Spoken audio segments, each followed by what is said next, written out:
Hi everyone, this is a tutorial to demonstrate joining a sleeve onto the body stitches. This is a sideways drop shoulder construction. It's very similar in terms of construction to my Nomad tee if you happen to have worked that design, but there are a few small differences. So I'm just going to demonstrate how to attach the body stitches and the sleeve stitches. So as you can see, I've already got my sleeve stitches on one set of needles and I've worked the 7 rounds which will form the start of the sleeve. I've then used Judy's Magic Cast On to cast on the stitches I need for the side of the body.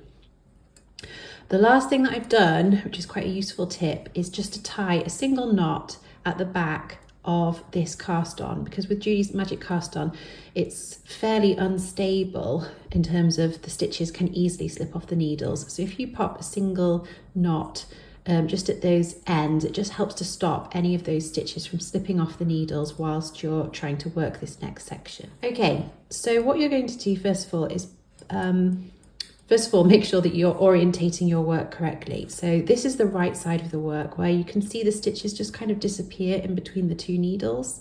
The wrong side, you can very clearly see this spine of purl bumps between the needles. So that's your wrong side. Make sure you've got your right side facing. You were probably casting on like this with the Judy's Magic Cast On. So all you need to do there is turn your work so that the right side is still facing.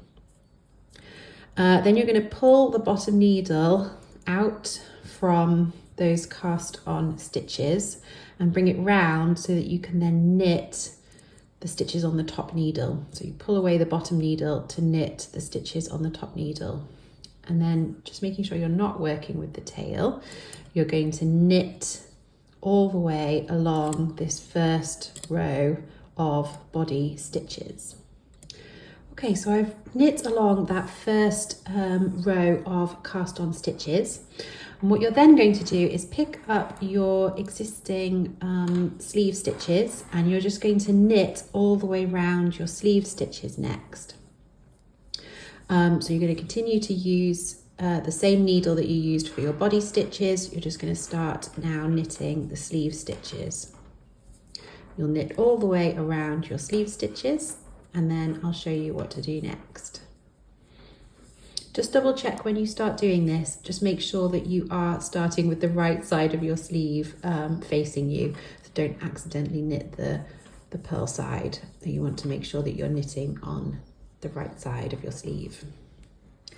If you find as you are working your way around the sleeve that it's getting a little bit tight, because obviously you're working a relatively small circle here, you can put in a temporary magic loop if you need to. The way I like to do that is to go along to the end of my needle and just pull the start of the cable sort of away from the stitches like that to create a loop. And you'll find if you've got sort of any tight angles, that really helps to alleviate those as you're working. Okay, so I've worked along to the end of the sleeve stitches, and for now I'm going to leave that temporary magic loop in my sleeve stitches because it's just quite helpful when it comes to now accessing the second half of your Judy's Magic Cast On. So what I do at this point is push the left needle back into those cast on stitches, and then you'll be ready to knit from that needle. The only difference here is that just due to the nature of this particular cast on, what you'll find is when you come to the second set of stitches, apart from the first one, which will either be a slip knot or a kind of slingshot stitch depending on how you worked it, you'll find that the rest of the stitches are orientated incorrectly on your needle. That means that the left leg of the stitch is at the front of the needle rather than the right, which is as we normally see them. So just to correctly orientate those stitches as you work, you knit each one through the back loop.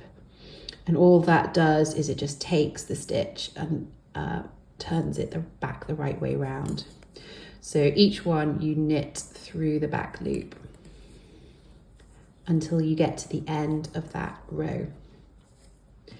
Okay, and once you've finished knitting those stitches, you'll have something that looks like this. So you've got a very thin piece of stockinette here attached to your sleeve stitches, you will find that you have a bit of a hole at the underarm. That can be fixed later when you come to weave in the end that you cut from your sleeve stitches. And from there, you're ready to start working the body flat. So if you can imagine this being your sleeve and this is the side of your body, you're going to be working flat from this point onwards. So what you'll do once you finish this first right side row is you'll turn to the wrong side and you'll continue knitting. Well, because you're on the wrong side, you'll be purling. You'll start purling this way on the wrong side, back all the way round.